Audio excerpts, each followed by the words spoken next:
우리가 믿음의 징검다리 제호가 예수 안에 있는 구원의 소망을 어떻게 경험하는가 하는 내용에 대해서 함께 말씀을 나누겠습니다. 어서 오십시오. 감사합니다. 우리 저 뒤에 소리 들립니까? 소리가 안 들리면 앞으로 오시면 좋겠습니다. 이 마이크가 오늘 말을 안 듣습니다. 아주 더위 먹는 모양입니다. 감사합니다. 자, 기억절 말씀 히브리서 8장 10절 같이 한번 읽어보겠습니다. 시작. 또 주께서 이르시되 그날 후에 내가 이스라엘 집과 맺을 언약은 이것이니 내 법을 그들의 생각에 두고 그들의 마음에 이것을 기록하리라. 나는 그들에게 하나님이 되고 그들은 내게 백성이 되리라. 히브리서 8장 10절 말씀. 자, 히브리서 8장 10절의 말씀이 아주 중요합니다. 왜 중요할까요? 이것이 바로 그 중요한 뭐예요? 이 말씀에 한 제목을 붙인다고 하면 뭐라고 붙이면 좋겠어요? 그날 후에 내가 이스라엘 집과 맺을 언약은 이것이니. 그러니까 이 말씀의 제목을 새 언약이라고 그렇게 붙이면 돼요. 그 새 언약을 세 자로 되어 있는데 두 자로 하면 뭐가 돼요? 신약이 됩니다. 신약. 새 언약을 두 자로 하면 뭐가 된다고요? 신약. 이 신약의 핵심절이 바로 히브리서 8장 10절입니다. 새 언약에 대해 오해하는 사람들은 이렇게 오해합니다. 구약에 있던 십계명은 폐해졌고 신약에는 새로운 언약이 맺어졌으니 그 새 언약의 내용은 뭐다? 그렇지, 사랑. 요한복음 13장 34절에 보면 새 계명을 너희에게 주노니 너희가 서로 뭐하라? 사랑하라. 내가 너희를 사랑한 같이 너희도 서로 사랑하라. 그 말씀을 주셨어요. 그래서 많은 사람들이 생각하기를 이제 십계명은 폐해졌고 사랑하라라고 하는 그 계명만 지키면 된다고 생각해요. 그러나 그것은 큰 착각입니다. 성경에 대한 큰 오해입니다. 히브리서 8장 10절은 이야기하기를 내가 이스라엘 집과 맺을 언약은 이것이니 내 법을 그들의 생각에 두고 그들의 마음에 기록하리라. 여기 나오는 법은 무슨 법일까요? 바로 십계명인 것입니다. 십계명의 정신을 요약하면 뭐로 요약될 수 있어요? 사랑으로 요약될 수 있어요. 사랑을 둘로 나누면 어떻게 돼요? 사랑을 둘로 나누면 사화랑 이렇게 되는 게 아니고 하나님 사랑, 이웃 사랑 이렇게 됩니다. 하나님 사랑, 이웃 사랑. 그것을 10개로 풀면 십계명이에요. 그 사랑을 또 다른 말로 표현한다면 무슨 말로 바꿀 수 있을까요? 하나님의 품성이야. 사랑을 또 다른 측면에서 둘로 세분화시킨다고 하면 사랑을 둘로 쪼개면 뭐가 나올까요? 사랑을 둘로 쪼개면 사랑의 또 다른 사랑을 둘로 쪼개면 이렇게 됩니다. 공의와 뭐가 짝을 이뤄요? 자비. 공의와 자비. 자, 사랑 속에 뭐가 있어요? 공의가 있을까요? 여러분, 아주 중요한 정의입니다. 사랑 속에 뭐가 있다고요? 공의가 있는 것입니다. 사랑 속에 자비가 있는 것입니다.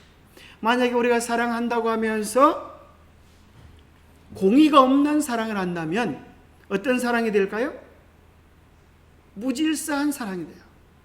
제 맘대로 사랑이 되는 거예요. 그것으로 인하여 죄와 고통이 발생하게 되는 것입니다. 그래서 사랑에는 반드시 뭐가 있어야 합니까? 공의가 있어야 하는 것입니다. 하나님의 법대로 말씀대로 통치하고 심판하는 공의가 있어야 합니다. 그럴 뿐 아니라 자비가 필요한 것입니다. 그래서 공의와 자비가 입맞춘 곳이 있었는데 그게 어디라고요? 공의와 자비가 가장 아름답게 조화를 맺은 곳, 그것이 어디입니까? 십자가. 그죠? 십자가. 이것이 아주 중요한 성경에 나와 있는 개념입니다. 그래서 우리가 하나님을 사랑하고 그 뜻대로 살고자 하는 자들은 그들의 마음속에 뭐가 기록이 되어진다고요? 뭐가 기록이 되어진다고요? 하나님의 계명, 다른 말로 하면 하나님의 성품, 하나님의 사랑이 기록되어지는 거예요. 이것은 문자적인 측면에서 내가 남을 미워하지 않고 그렇게 한다는 측면을 떠나서 더 깊은 의미로 하나님의 성품을 담는 것을 이야기합니다. 그래서 한 청년이 와서 이야기하죠. 이런 계명을 지켰느냐? 그렇게 물을 때에 청년이 뭐라 그래요? 내가 이런 것은 어려서부터 다 지켰습니다. 그때 예수님께서 말씀하시죠. 너에게 한 가지 부족한 것이 있는데 내 재산을 팔아 가난한 자들에게 주고 너는 나를 쫓으라, 나를 따르라. 그러니까 그 청년이 뭐라 그래요? 예수님, 아무리 생각해봐도 그것은 안 되겠습니다. 그것은 아주 곤란하겠습니다. 슬픈 얼굴을 하고 돌아갑니다. 그 청년은 뭘 몰랐어요? 그 청년에게 부족했던 한 가지가 무엇이었을까요? 자, 오늘 퀴즈입니다. 그 청년에게 부족했던 한 가지가 무엇입니까? 여러분, 뭐 같아요? 너에게 부족한 것이 한 가지가 있으니 그랬는데 그 부족한 한 가지가 뭐였을까요? 그 청년에게 부족했던 한 가지가 무엇이에요? 네? 그 청년에게 부족했던 한 가지는 사랑인데 어떤 사랑?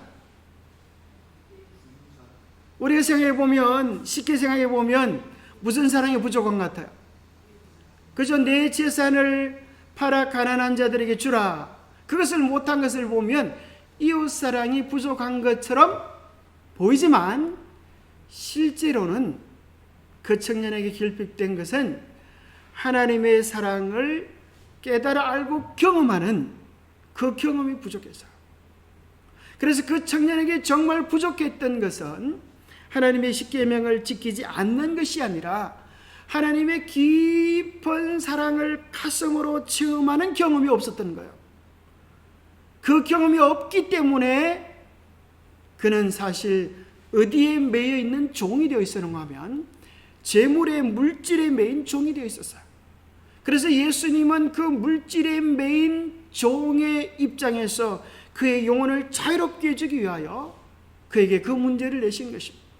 그것을 통하여 그는 그 스스로 얽어매어진 죄악의 사슬 속에서, 이기심의 사슬 속에서 벗어날 수 없는 자기의 한계를 발견하도록 하신 것. 그래서 그에게 정말 필요한 것은 그런 자일지라도 사랑하시는 하나님의 큰 사랑을 경험하면, 그 다음에 무슨 일이 벌어지는가 하면 그가 그렇게 소중히 여겼던 그의 재물들이 아무것도 아니라고 하는 사실을 깨닫게 되죠. 사실 우리는 버리기가 쉽지 않아요. 그죠? 자, 천국을 예수님께서 비유로 표현하면서 자주 뭐라고 표현하는가 하면 밭에 감추인 보화다. 또 진주를 구하는 장사와 같다. 그런데 그 모든 비유의 한 가지 공통점은 좋은 진주를 만남에, 또 값진 보화를 발견함에 무슨 일을 합니까? 자기의 소유를 다 팔아. 그래, 자기의 소유를 다 팔아. 우리는 왜 주님을 믿으면서도 전적으로 주님께 헌신하지 않나? 왜 우리의 자기의 소유를 다 팔지 않나요? 늘 내 몫을 챙기나요? 왜 그런가 하면 무한 경험이 없기 때문에요. 감추인 보화를 발견한 경험이 없기 때문에, 감추인 보화가 얼마나 크고 소중한지를 깨닫지 못했기 때문에, 감추인 보화가 얼마나 엄청난 가치가 있는지를 제대로 인식하지 못하기 때문에 우리는 늘 세상에 매여진 작은 것들을 잃어버릴까 봐 염려하는 거예요. 그러나 정말 진정한 하늘의 것을 발견하면 버리는 것이 쉬울까요? 그게 버리는 줄 아는데 사실은 뭐 하기 위한 거예요? 더 영원한 천국을 얻기 위한, 하늘을 얻기 위한, 그리고 그것이 결코 자기에게 손해가 되지 않음을 깨달을 수 있는 거예요. 만약에 그 부자 청년이 이 땅에 재물이 아까워서 하늘을 포기했던 그 청년이 나중에 우리 주님께서 오실 때에 아마 그 영광의 장면에 참여하지는 못하겠지만 그가 둘째 부활에서 부활하여서 성도들이 예루살렘 성전에서 누리고 있는 그 영광을 바라볼 때 그가 얼마나 엄청난 것들을 잃어버리게 되었는지를 깨달을 수 있을 것입니다. 그가 정말 가치 있게 여겼던 것이 아무것도 아니었다고 하는 사실을 그날에야 분명히 깨닫게 될 것이지만 그것은 때가 너무 늦은 것입니다. 그래서 하나님의 백성들은 믿음으로 그러한 것을 경험하는 것입니다. 하나님께서 우리에게 주신 사랑이 얼마나 크고 그 보호가 얼마나 엄청난지를 깨닫고 우리가 정말 보화로 여길 것, 우리가 정말 소중하고 가치 있게 여길 것이 무엇으로 우리의 마음속에 기록이 되을까요? 여러분, 신앙생활 속에서 우리의 삶 속에서 가장 중요한 것이 무엇이냐라고 묻는다면 그게 뭐가 될 것 같아요? 여러분, 신앙생활 속에서 가장 중요한 게 뭐 같아요? 사랑, 그죠? 하나님의 사랑입니다. 하나님의 거룩한 성품입니다. 여러분, 정말 하나님의 사랑을 온전히 누리기를 사모해 보시기를 바랍니다. 하나님의 그 사랑이 얼마나 크고 놀랍고 깊고 아름다운지 그 사랑을 온전히 경험하면 우리는 더 이상 외롭지 않게 되고, 우리는 더 이상 장래에 대하여 걱정하지 않게 되고, 우리는 더 이상 방황하지 않게 되어집니다. 더 이상 흔들리거나 요동하지 않게 됩니다. 그래서 사도 바울이 에베소 교회에 보냈던 편지 가운데도 그리스도의 사랑이 얼마나 높고 깊고 넓은지 그것을 깨달아 알게 되기를 원한다 그랬어요. 그래서 여러분이 이 세상에서 사모할 것 중에 가장 소중한 것, 하나님의 사랑을 깊게 사모하게 되기를 바랍니다.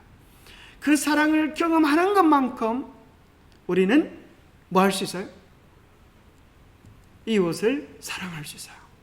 그 사랑을 경험한 크기만큼 누구를 사랑할 수 있어요? 나를 사랑할 수도 있어요. 그 사랑을 정말 경험한 크기만큼 우리는 나의 가치를 발견할 수도 있고, 내 가까이에 있는 주변에 있는 사람들이 더 이상 짐이 아니라 내게 주신 축복이라고 하는 사실을 깨닫게 되어집니다.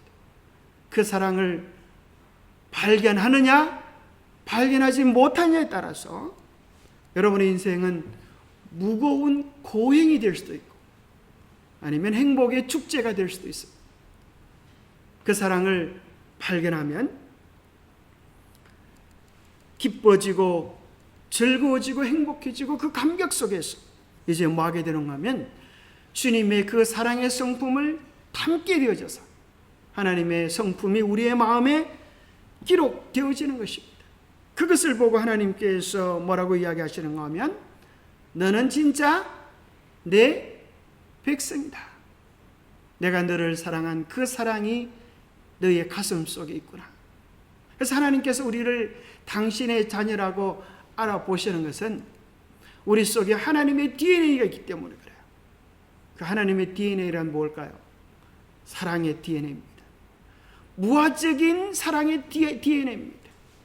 십자가에서 보여주셨던 그 사랑의 DNA.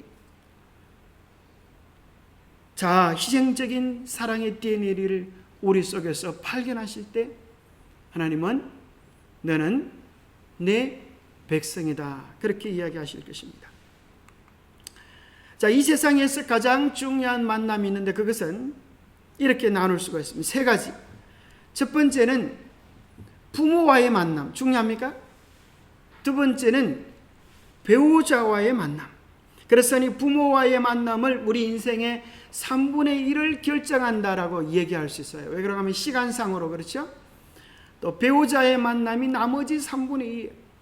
그런데 신과의 만남, 하나님의 만남이 우리 인생의 영원을 결정합니다.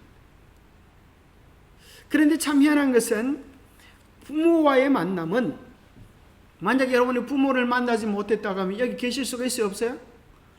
우리를 존재케 해준 것입니다. 그런데 부모와의 만남은 내가 선택할 수 있는 것이에요, 없는 것이에요? 없는 것입니다. 그저 발견하는 것입니다. 그저 깨닫는 것입니다. 눈을 떠보니까 나를 사랑해 주시는 분이 계셔요. 당신이 내 어머니셨군요. 깨닫는 거예요. 이건 내가 선택할 수 있는 것이 아니에요. 그런데 배우자는 내가 선택하는 것입니다.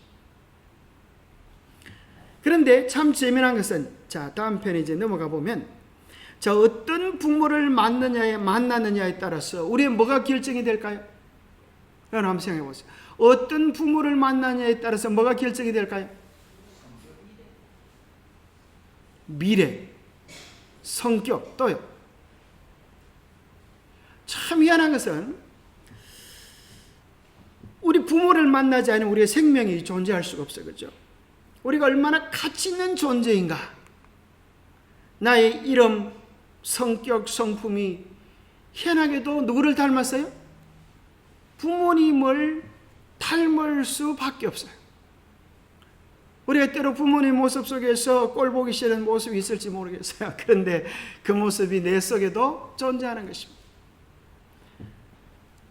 어떤 분 보고 당신의 소원이 무엇입니까? 라고 물어보니까 다 큰 어르신이 자기 어릴 때 소원이 있었는데 나의 소원은 재벌 2세가 되는 게 꿈이었습니다. 근데 그건 도무지 불가능한 일이죠.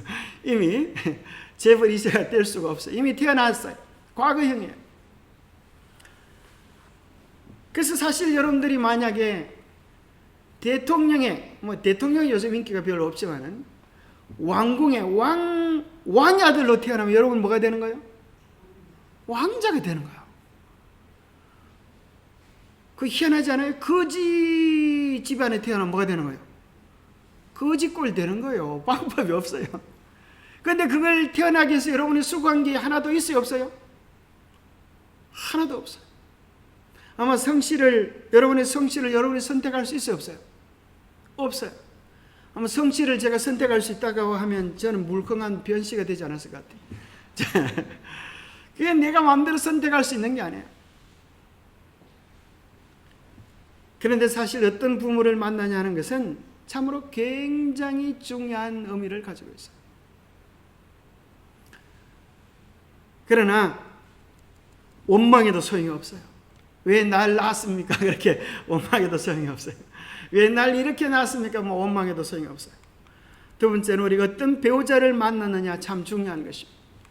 나머지 인생의 행복의 3분의 2가 결정되어지고, 자, 재밌는 표현이 나오는데, 그죠?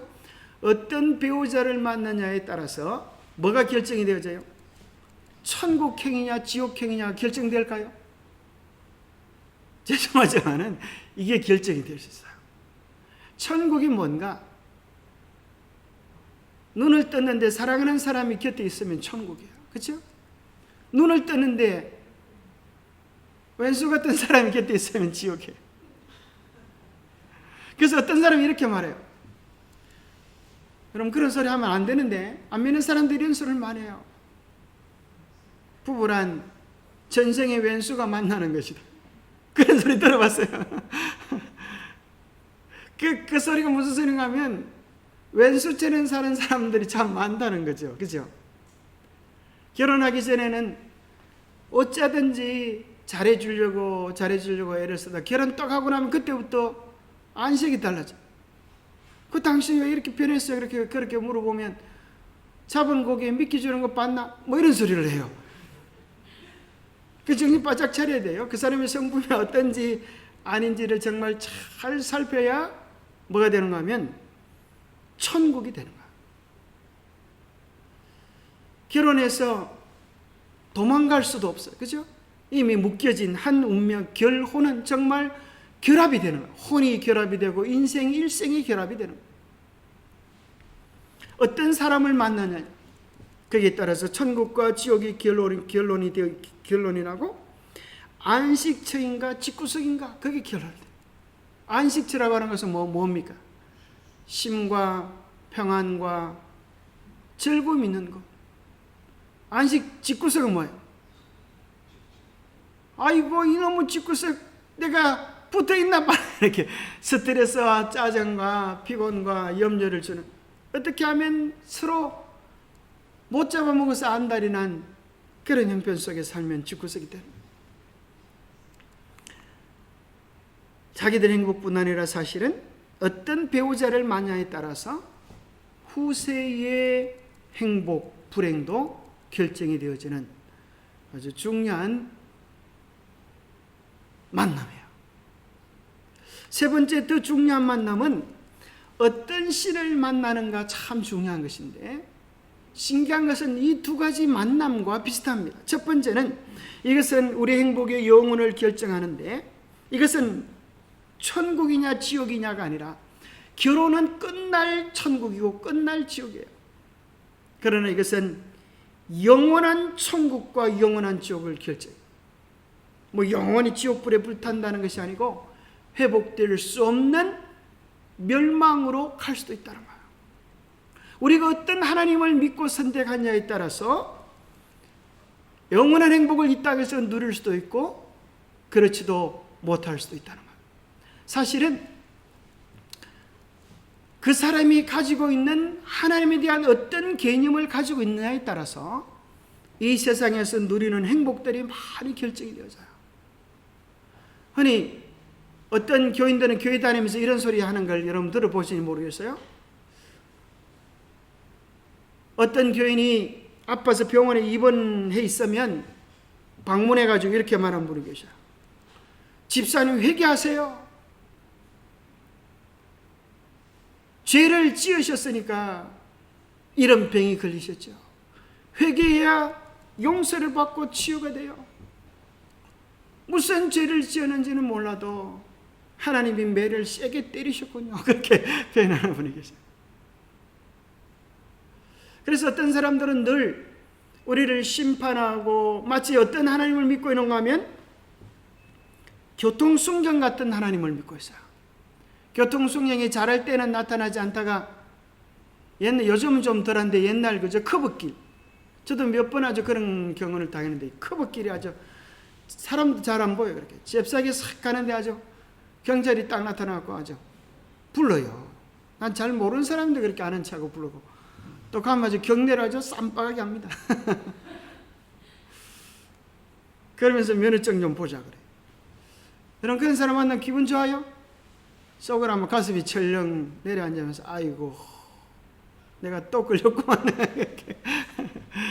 그래서 뭐 빠져나가기 위해서 뭐 용을 쓰고 뭐 사정해도 소용이 없어요. 면허증 내놓고 이제 벌금 받는 수밖에 없어요. 때로 사람들이 하나님을 이해할 때 그렇게 이해하는 수가 있어요.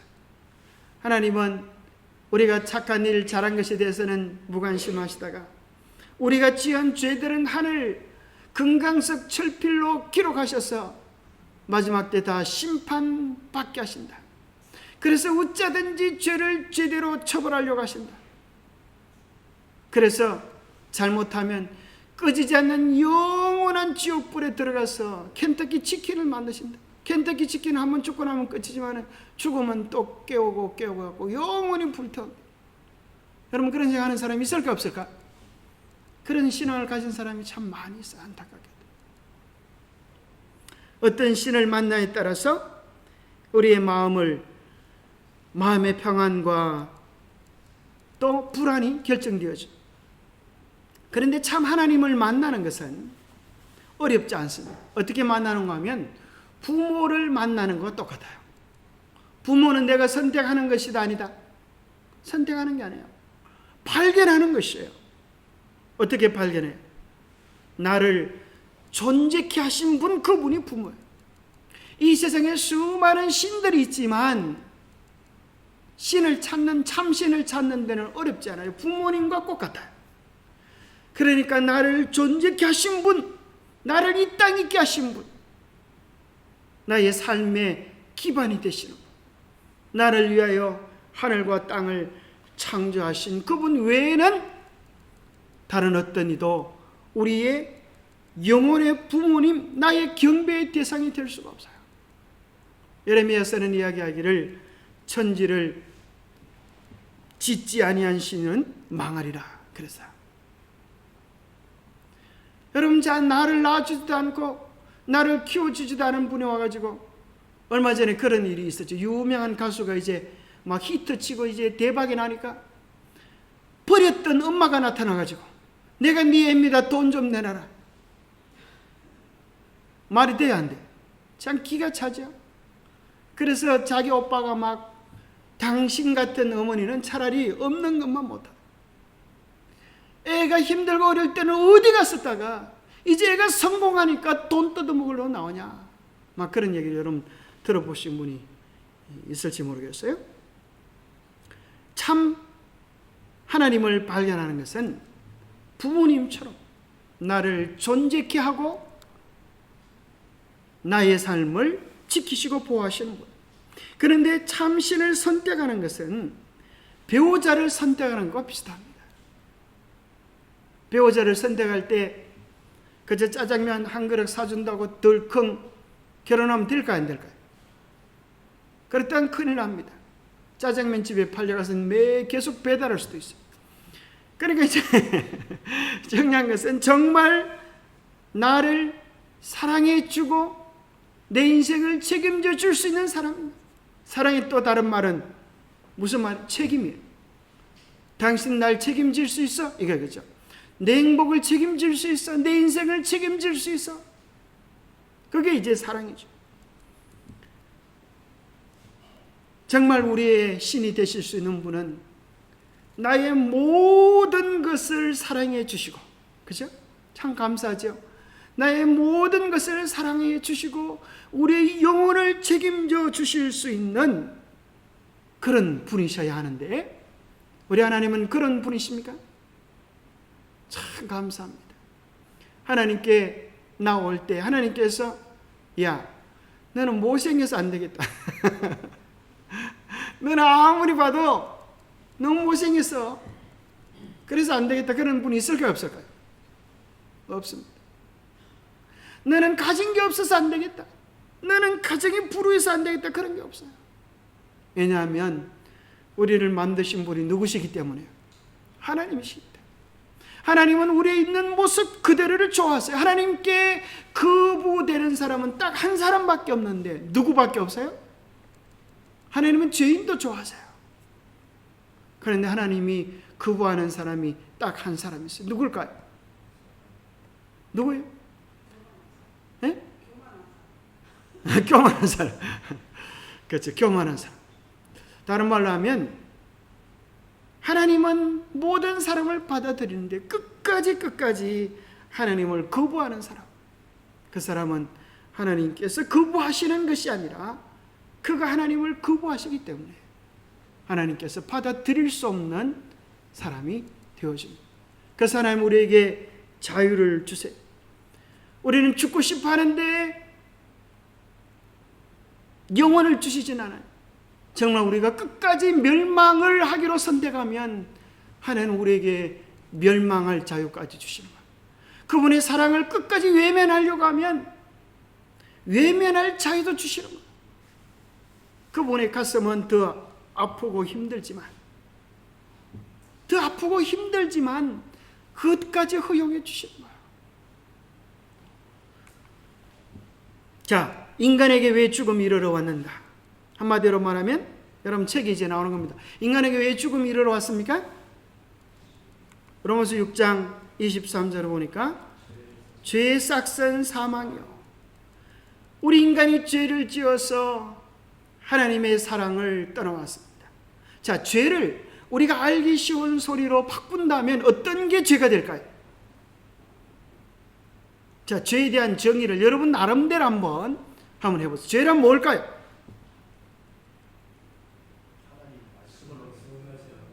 하나님 말씀을 어기는 것, 선하지 않는 것, 또요. 옳지. 하나님 계명을 지키지 않는 것, 그죠? 잘 정의해 주신 것 같아요. 그 다 성경에 나오는 말씀입니까? 그죠? 성경에 나오는 하나님의 계명을 지키지 않는 것, 그게 어디 나와요? 불법이 죄다, 그래 나오죠. 요한일서에 선을 행하지 않는 것이 죄다 나오죠. 하나님의 말씀을 지키지 않는 그게 어디 나와요? 신명기 18장에 보면, 그죠? 하나님의 말씀대로 살지 않는 것, 계명을 불수종하는 것이 죄다, 그렇게 나와요. 근데 저는 요걸 좀 이렇게 표현해 보면 어떨까 생각이 돼요. 우리에게 알아먹기 쉬운 용어로 바꾸는 것이 우리가 해야 될 일들이에요. 사람들이 알고 있지만 그것을 갖다 성경의 내용들을 사람들이 알아먹을 수 있는 말로 바꾼다고 하면 이런 말로 좀 바꾸면 어떨까 이런 생각을 해봅니다. 죄란 말도 똑띠기 하지 못하는 애들이 내 고집대로 하는 게 죄다. 그런 생각이 들어요. 죄를 한마디로 뭐라고 표현하면 좋겠다고요? 내 고집대로 살아가려고 하는 게 죄다. 부모가 보면, 할아버지가 보면 이 길이 뻔히 가면 고생할 길이 보이는데 말도 잘 못하는 놈이 싫어요. 내 맘대로 하고 싶어요. 그러면서 이제 지 길로 가는 것입니다. 가만히 생각해 보면 하나님은 성령을 통해 우리의 끊임없이 바른 길을 제시해 주세요. 우리는 자주 그 질문을 드려야 합니다. 하나님, 제가 어느 길로 가야 합니까? 하나님, 제게 말씀해 주십시오. 참된 생명의 길은 어디에 있습니까? 끊임없이 여쭙고 가야 합니다. 그때 주님께서 우리에게 더 좋은 길, 더 선한 길, 더 아름다운 길을 말씀해 주실 때에 우리가 예하며 가는 것이 믿음입니다. 하나님의 뜻이 분명히 무엇인지 알매도 불구하고 싫어요, 내 고집대로 할래요 그렇게 하는 것이 죄입니다. 하나님께서는 아담과 하와를 위하여 가장 선하고 좋은 길을 준비해 놓으셨는데 아담과 하와는 싫어요, 내 먹고 싶은 것 먹을래요, 내 하고 싶은 것 할래요. 그러다가 하나님의 사랑의 관계에서 떨어지고 말았습니다. 죄로 죽을 수밖에 없는 인간에게 어떤 복된 소식이 이르러 왔습니까? 죄로 망가진 인간이 스스로는 하나님의 법을 지킬 수 없어서 이제 죽을 수밖에 없는, 멸망할 수밖에 없는 운명의 죄자는데, 감사하게도 자식이 잘못하면 누가 그 값을 갚고요? 부모가 그 잘못한 값을 받고 살 길을 주시는 것입니다. 자, 자식이 밥을 안 먹어요. 누가 마음이 아파요? 희한하죠, 그죠? 애가 밥을 안 먹으려고 그러면 엄마 마음이 아주 아파요. 그러면 아주 못된 자식은 그래요. 엄마 나한테 뭐 해줄래? 내 마음에 드는 거 해주면 내가 밥 먹어줄게. 그래요. 그래서 지 속의 목적을 성취하는 아주 나쁜 놈들도 있어요. 자식이 잘못되는 것, 그것은 부모가 볼 수가 없어요. 그죠?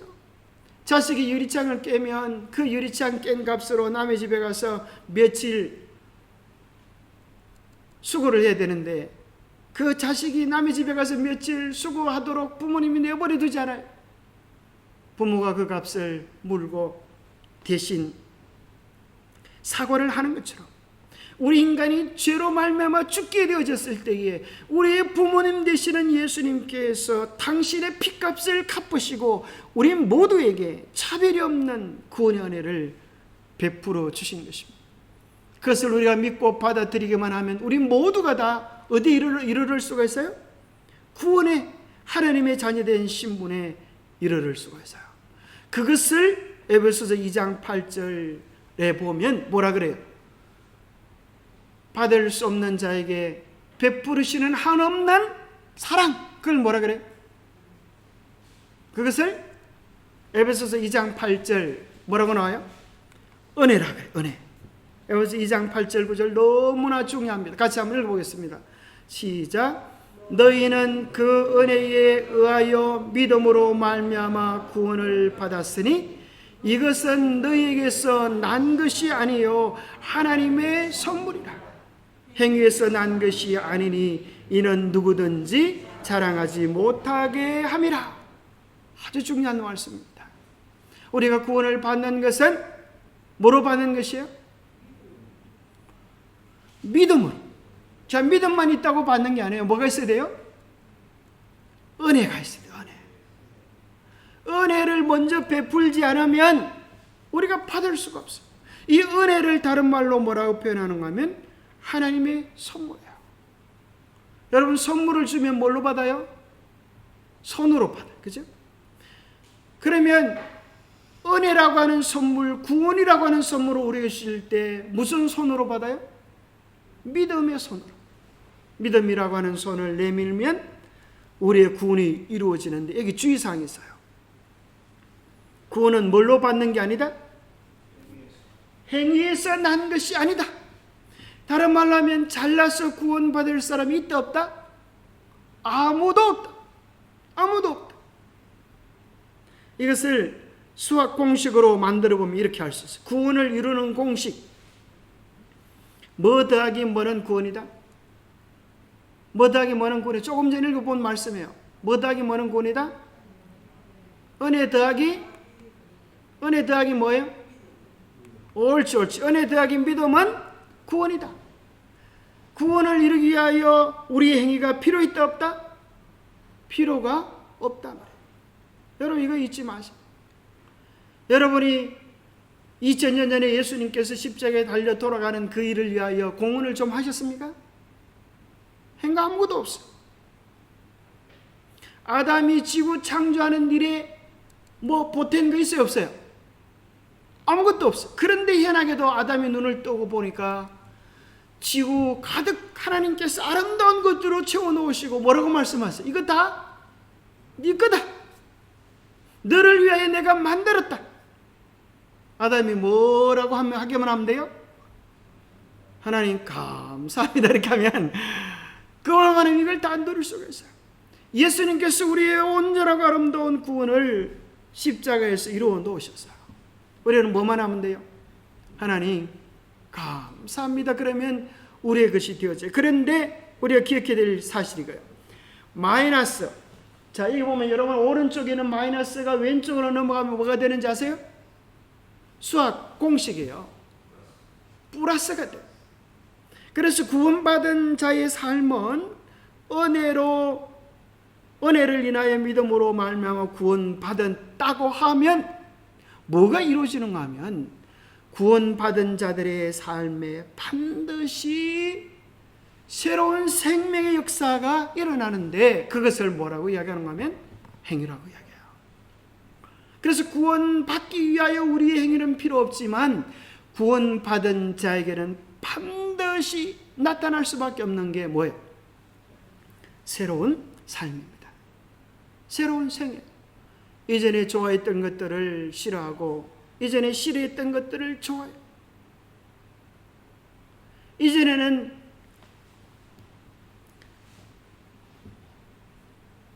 세상 것들이 좋았는데 이제는 세상 것들이 싫어지는 거예요. 이전에는 성경 보기가 싫었는데 이제는 예수님을 알고 나니까 그 사랑의 편지들이 어쩜 그렇게 우리 마음에 감동을 주는지 또 읽고 싶고 또 보고 싶고 또 생각하고 싶은 우리의 삶의 주제가 되고 마는 것입니다. 구원받은 자의 삶. 고린도후서 5장 17절에 보면 그런즉 누구든지 그리스도 안에 있으면 새로운 피조물이라. 완전히 새롭게 창조하신다는 거예요. 이전 것은 지나갔으니 보라 새 것이 되었도다. 뭐가 새롭게 바뀌어지는가? 예수님 안에 있으면 첫 번째 우리의 생명이 달라지는 거예요. 새 생명을 받게 되어져요. 예수님을 내 마음의 구주로 모시기 전에는 우리의 생명은 생명이 아니라 목숨이었어요. 목숨이 뭐예요? 목에 붙어있는 숨, 이게 목숨이야.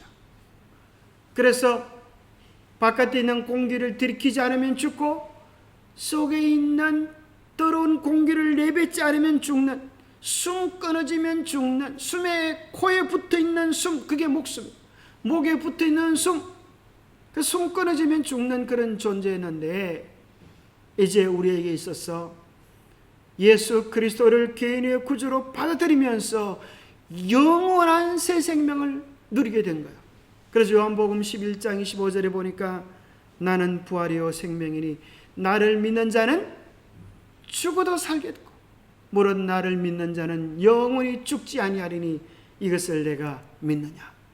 예수 그리스도를 마음의 구주로 모시고 사는 사람에게는 죽음이 없습니다. 거기에 있어서 죽음은 단지 잠자는 것이 지나잖아. 생명을 얻고 나서 죽음은 이제 사소한 것으로 변해버리고 마는 것입니다. 새 생명을 얻은 사람은 나무는 세 가지로 이루어져 있죠. 뿌리와 줄기와 열매다. 새 생명이라고 하는 뿌리를 경험한 사람은 반드시 거기서 뭐가 돋아나요? 줄기가 돋아나는데 새 마음이 생겨요. 새 마음. 새 마음을 누가 주세요? 하나님께서 주세요. 성령님께서 주세요. 내가 품은 마음이 아니고 주님이 주시는 마음이에요. 사랑할 마음, 용서할 마음, 이해할 마음, 사과할 마음을 주세요. 여러분, 두 사람이 싸웠다. 누가 먼저 사과할까요? 잘못한 사람이 사과할까요? 잘한 사람이 사과할까요? 사랑이 많은 사람이 먼저 사과합니다. 자식과 부모가 싸웠다. 누가 사과하는지 아세요? 부모님이 먼저 사과를 해요. 왜냐하면 뭐 때문에요? 자식이 아파하는 모습을 볼 수 없었어요. 아담과 하와가 죄를 지었을 때 누가 사과하러 찾아오셨어요? 하나님께서 찾아오신 거예요. 그 죄 문제를 고통하는 벌거벗숭이 된 인간의 모습을 차마 보실 수가 없어서 우리 주님께서 새 옷을 가지고 찾아오신 거죠. 새 마음을 가지면 그때 비로소 우리의 삶에 새 생활이 이루어지게 돼요. 새 생활. 새 생활에 꽃이 피고 열매가 맺어지면 우리의 삶에는 뭐가 되는가 하면 인자무적이 돼요. 인자무적이 뭔가? 원수가 없어지는 거예요. 시편에 보면 이런 얘기가 나와요. 그들은 나를 미워할지라도 나는 그들을 위하여 기도할 뿐입니다. 누군가가 나를 미워하는 원수는 생길 수 있지만 내가 덩달아 미워하는 그런 원수는 없앤다는 거예요. 모든 사람이 다 어떻게 보여요? 불쌍히 여기지게 되는 거예요. 가련하게 여기지게 되는 거예요. 왜냐하면 내가 크고 놀라운 사랑을 입었기 때문에요. 그래서 모든 관계 속에서 평화를 누리는 거예요. 누구처럼요? 요셉처럼. 요셉의 위대함이 거기 있는 거예요. 요셉이 뭐 높은 직에 올랐다고 해서 성공한 것이 아니라 요셉의 최고의 성공은 뭐가 성공인가? 그리스도의 성품을 밝히 드러낸 것입니다. 용서받을 수 없는 자들을 용서하고 이해할 수 없는 자들을 이해하고 사랑할 수 없는 자들을 품에 안아준 그 위대한 사랑이 예수 그리스도인의 새 생활의 열매를 드러내게 되는 것입니다. 그것을 경험할 때 그것은 마치 누룩 속에 가루서말 속에 들어간 누룩처럼 그의 주변의 모든 것을 변화시키고 마는 것입니다. 복신제가 치우평천하. 내가 먼저 주님 안에서 행복을 누리고 내 가정을 행복하게 하고 내 주변을 행복하게 하는 것, 이것이 복음의 신비요 비밀입니다. 원래는 수신제가 치우평천하였죠. 공자님이 하셨던 닦아서 되어지는 것이 아니고 복을 누려서 그리스도 안에서의 복이 강물처럼 흘러가는 것. 그런데 이것이 죄를 지은 세상에는 잘못되어졌습니다. 죄 한 영향이, 한 범죄가 한 사람이 순종하지 아니함으로 말미암아 그 범죄의 강물은 가정에 미치고 온 세상에 미쳐서 한 사람이 순종하지 아니함으로 모든 사람이 죽을 수밖에 없는 운명에 처해지게 된 것입니다. 죄의 과마력을 보여주죠. 며칠 전에 참으로 한국을 떠들썩하게 했던 참으로 아픈 기사를 보면서 여러분 어떤 생각이 드십니까? 초등학교 교사가 너무나 힘든 시간들을 보내. 초등학교 1학년 교사가, 서울에 있는 초등학교 1학년 교사가 우리 생각에 초등학교 1학년이 얼마나 귀엽고 예쁘겠어요? 그죠? 그 애가 얼마나 귀엽고 예쁘겠어요? 그런데 그 학부형이 주는 스트레스와 민원, 이런 것들이 너무나 힘이 들어서 견디다 못해서 선생님이 자살하는 처지에 이르게 되었어요. 참 이렇게 어려운 일들이 우리 삼육초등학교라고 해서 없겠습니까? 아마 어쩌면 그저 이 세상에 정말 잘 나가는 학부형들 밑에서 있는 자녀들을 키우기가 더 어렵다 그래요. 제가 아는 삼육초등학교 한 선생님도 너무 힘이 들어가지고 병이 나가지고 몇 년 동안 그렇게 병원에 다니고 학교를 그만두었던 그런 선생님도 기억이 납니다. 참 쉬운 일이 아닌 것 같아요. 그래서 이번에 수많은 선생님들이 참으로 한국의 교육이 바로 서기 위해서 교권을 회복하는 것이 필요하다. 이 뉴스 때문에 보니까 여러 뉴스들이 나오는데 몇 년 전에는 이런 일이 있었다. 중학교 1학년 아이가 야자가 하기 싫어가지고 선생님이 거짓말을 했는데 선생님이 성추행했다 이렇게 고발을 해버렸다. 야자 수업하기 싫어가지고 선생님이 똑바로 하라고 이렇게 충고하고 이렇게 한 것을 선생님이 성추행했다 고발해가지고, 이 선생님이 아무리 얘기해도 통하지 않아요. 경찰서에 와서 막 이렇게 조사를 받고 하다 견디다 못해서 자기의 진실을 규명하기 위해서 중학교 1학년 선생님이 또 자살을 했던 것이 몇 년 전에 또 있었습니다. 그래서 아이들이 뭐 이렇게 우리 선생님은 참 좋은 선생님이셨어요, 그렇게 뭐 단언한 일들이 있었지만 이미 그분은 이 땅에 계시지 않고, 근데 사실은 많은 문제들이 사실 어디서 시작이 돼요? 가정에서 시작이 돼요. 가정에서. 그래서 이 아이들이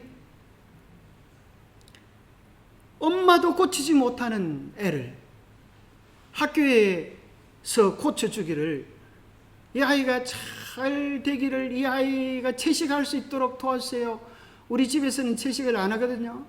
근데 절대 때려서는 안 된다. 그런 숙제를 이렇게 내주고 그런다. 참 어렵죠.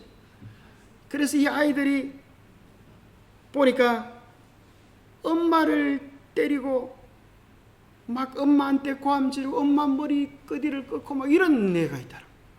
참 고약한 아이들이죠.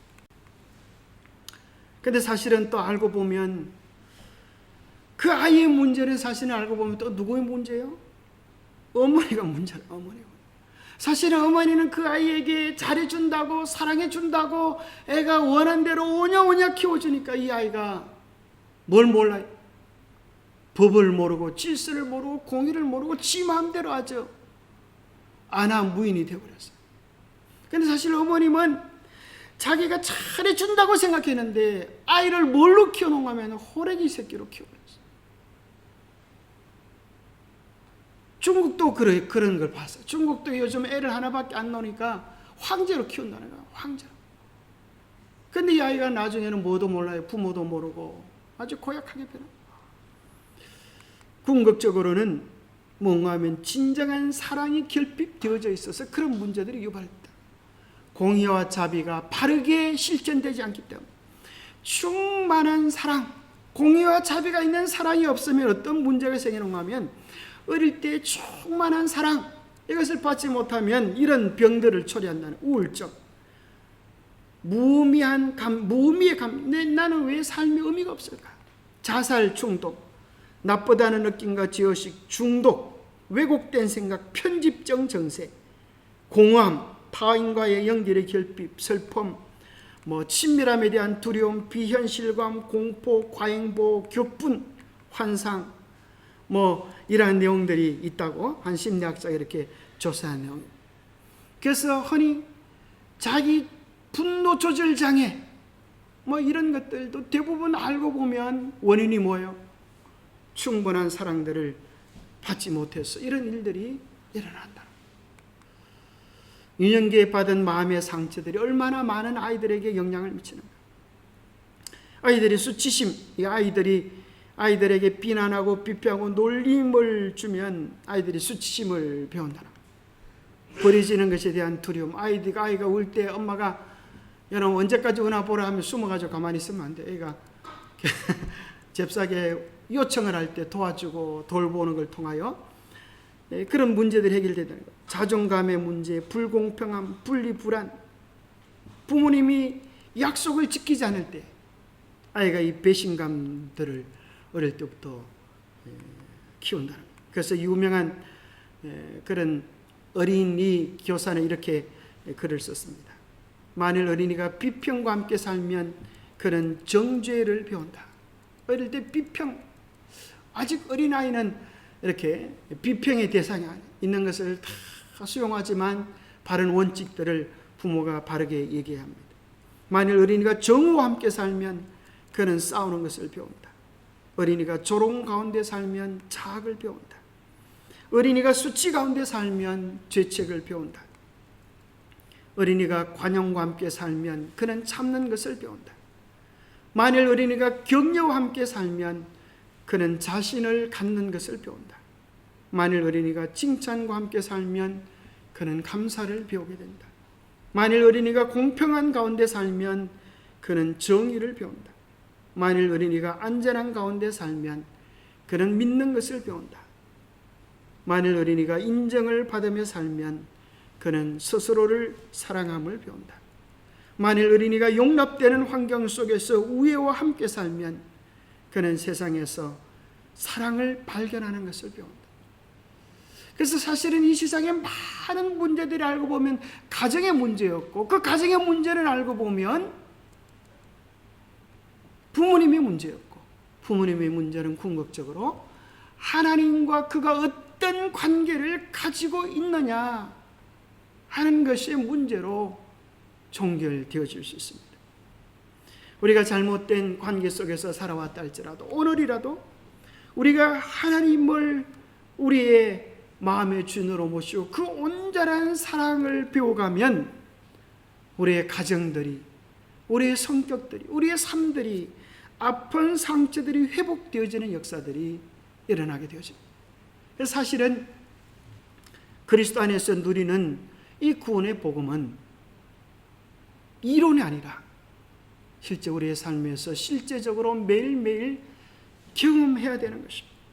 우리가 하나님의 사랑을 정말 경험하고 우리의 삶이 어떻게 하면 공의와 정의가, 사랑과 자비가 강물처럼 실현될 수 있을까?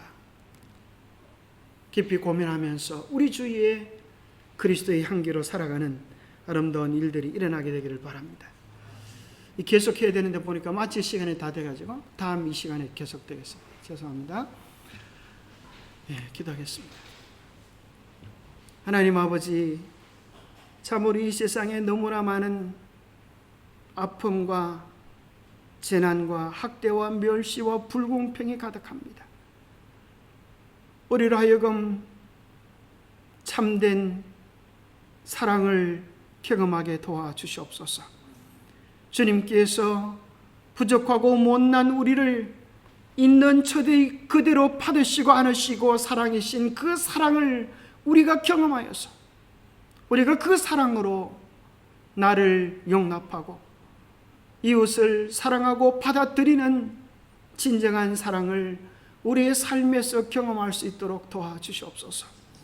주님의 사랑이 우리 안에서 회복됨으로 우리가 사람들과의 관계 속에서도 이 사랑을 회복하여 우리의 주위를 천국으로 바꾸는 위대한 역사를 시작할 수 있도록 도와주시옵소서.